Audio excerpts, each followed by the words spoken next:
Every relationship you've ever had follows a pattern. The way you love, the way you fight, the way you pull close or push away, none of it is random. It was written into you long before you understood what love even was. Attachment theory explains why some people find closeness easy and others find it terrifying, why some people cling and some people disappear, why the same argument keeps happening in every relationship with different people, different circumstances, but the exact same ending. Your attachment style isn't your personality, but it shapes almost everything about how you connect to the people who matter most. Secure attachment. Secure attachment is what a healthy relationship feels like from the inside. You're comfortable getting close to people. You don't panic when someone doesn't text back immediately. You can express what you need without feeling like you're asking for too much. Disagreements happen, but they don't feel like the end of the world. You trust that the relationship can survive conflict. Securely attached people developed this way because their early caregivers were consistent. When they needed comfort, it arrived. When they were scared, someone showed up. Their nervous system learned a foundational truth early on. Other people are safe, and needing them isn't dangerous. As adults, that lesson travels with them. They can be vulnerable without catastrophizing. They can give space without interpreting it as rejection. They're not perfect, and their relationships aren't either. But the difference is they can repair. They can stay present during discomfort instead of fleeing or flooding. Secure attachment isn't about having no problems. It's about trusting that problems don't have to be permanent. Anxious attachment. Anxious attachment turns love into a constant performance review. You're always afraid of failing. It develops when caregivers were inconsistent, sometimes present, sometimes not. Sometimes warm, sometimes cold.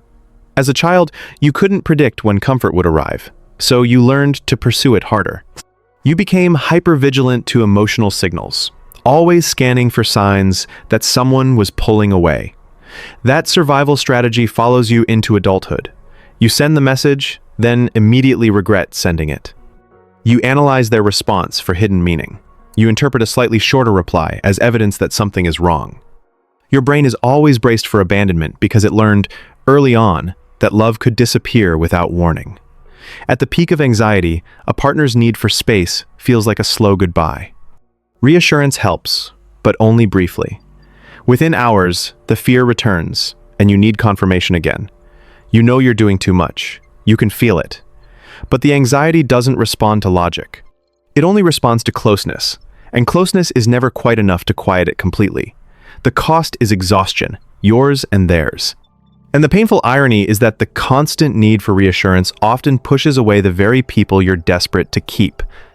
Avoidant attachment. Avoidant attachment looks like independence. It isn't. It develops when emotional needs were consistently dismissed or went unmet. As a child, you reached out and nothing came. Or worse, you were told you were too much, too needy, too sensitive. So you learned to need less. You built walls and called them self-sufficiency. You trained yourself not to want what you couldn't have. As an adult, closeness feels uncomfortable, not because you don't want it, but because wanting it feels dangerous. The moment a relationship starts to deepen, something in you pulls back. You find reasons to create distance. You suddenly notice flaws you didn't see before. You get busy. You go quiet. You're not cold because you don't care. You're cold because caring feels like exposure. And exposure has always led to pain. Partners feel it. They push closer, trying to reach you, and you retreat further, not out of cruelty, but out of a nervous system, still running a decades-old protection program. The hidden cost is a life spent in relationships that never quite reach their depth. You keep people close enough to feel connected, and far enough to feel safe. But that middle distance is lonely, in a way you rarely let yourself admit. Fearful avoidant attachment. Fearful avoidant attachment is the most painful of all, because it wants two completely opposite things at the same time. It wants love, desperately, and it's terrified of love, completely. Also called disorganized attachment, it typically forms through early trauma, abuse, or caregivers who were simultaneously the source of comfort and the source of fear. The message the nervous system received was incoherent. The person who should protect you is the person you need to fear. That contradiction becomes a blueprint. You get close to someone, and the warmth you feel immediately triggers alarm. You feel the pull toward them and the panic of that pull at the same time. So you push away to feel safe, then feel the abandonment of distance and pull back again. Partners experience this as hot and cold, intense connection followed by sudden withdrawal. Vulnerability that flips into defensiveness without warning. You want them to stay and you make staying nearly impossible. Deep down, love has always meant danger. And every relationship becomes a place where you're simultaneously hoping to be seen and braced to be hurt. How attachment styles form. None of this is chosen. Attachment styles are built in the first years of life through thousands of small moments. The parent who came when you cried or didn't. The home that felt safe or unpredictable.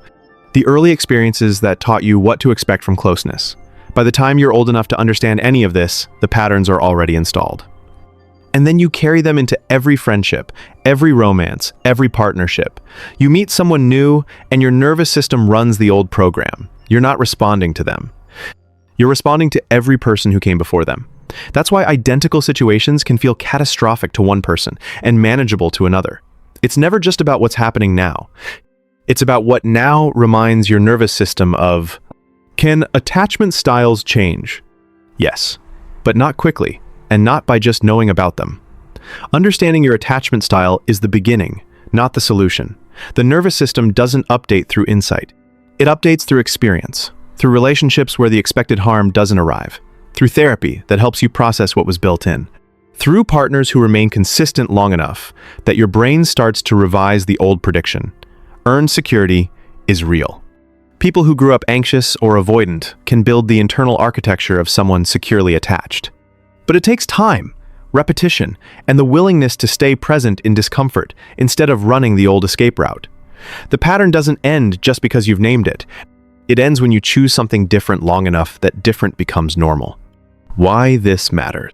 Most relationship problems aren't about the relationship.